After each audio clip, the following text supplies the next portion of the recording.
When is the best time for you to consider a Roth conversion? Hi, I'm Kristen Oakley, and joining me to help answer that question today is Dennis Breyer. He is the president of Guardian Estate Solutions. Dennis, Roth conversions, we hear about them a lot these days. Before we get into the best time to do them, can you help define what a Roth conversion is and why it can be so beneficial? So a Roth conversion is just taking traditional IRA money and moving it into a Roth IRA. You can do that in any amount, which is why it's attractive to a lot of people.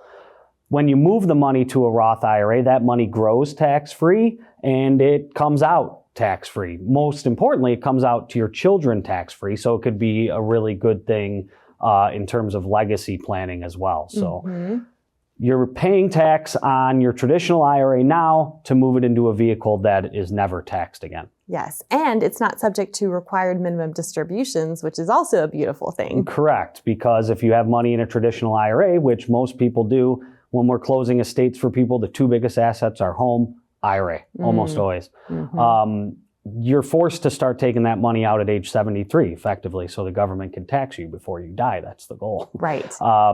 And then when you move money to a Roth IRA, you're right, the required minimum distribution goes away completely in that account. So it could be a good thing for that reason as well. Also, the fact that the government has done away with what was known as the stretch IRA provision. I know that you help families navigate the most tax-efficient way to pass on wealth. Talk about why doing a Roth conversion can be even more crucial now.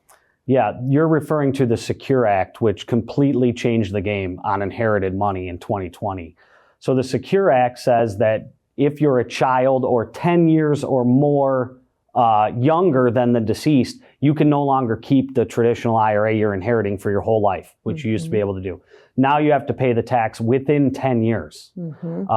And in the market, if you're invested, anything could happen in 10 years. So it changed the rules a lot on inherited IRA money. When you convert to a Roth IRA, as an example, you still have the 10-year rule, I think, because they want you to take it out and put it in something taxable, but the kids are not going to pay any tax on that money when they take it out. Yes. The whole purpose of the Secure Act was because the kids are generally in higher tax brackets than the parents. Yes. That's why that they did exists. That. Yeah. And so an IRA in general is not a very good asset to pass down to kids from a tax standpoint. For sure. And this is why Roth conversions have become even more attractive and more something that folks are considering. Yet you shared with me that a lot of folks don't do them. Why?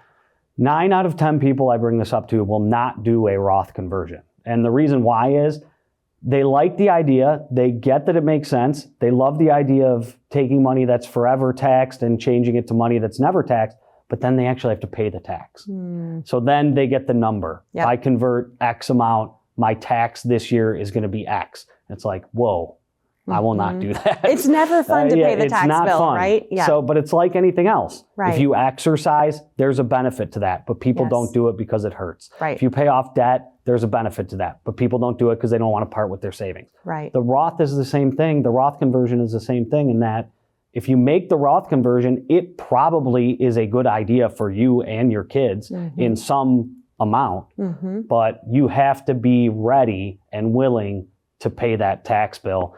And you need to put into work to know what that tax bill is. Whenever we're doing Roth conversions, my dad is a CPA. We're going to meet with my dad because I'm not an accountant. I got to know what that tax bill is going to be for people. So this isn't a thing you should just jump into and say, I'm going to convert $100,000 just because it seems like a good idea. Right. You have to know all the ramifications, including, is my Medicare Part B premium going to go up? That's called IRMA. If you go over a certain amount of income, that could increase. So there's a lot of things that you have to consider before making a conversion. For sure. It's something that should be done with strategy and be done systematically. It's not a wing it kind of situation, right? Correct. Well, and this brings me finally to the question we started off with today, which is when is the best time for someone to engage in Roth conversions? Typically, people will look at Roth conversions in retirement as they're planning for their estate, as they're planning to leave a legacy for kids, as they're planning for how much money do I have to take out in terms of a required minimum distribution. So in general, when I'm talking to people about Roth conversions, we're looking at that around age 65, typically, is what I see people do. And I would agree that that's probably the best time to start looking at it. Well, clearly, the sooner you start, the easier it's going to be to move that money from forever taxed to never taxed again, which is a beautiful thing. So Dennis, thank you so much.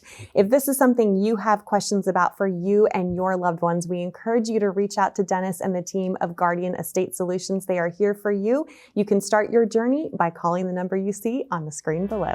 Thanks for watching.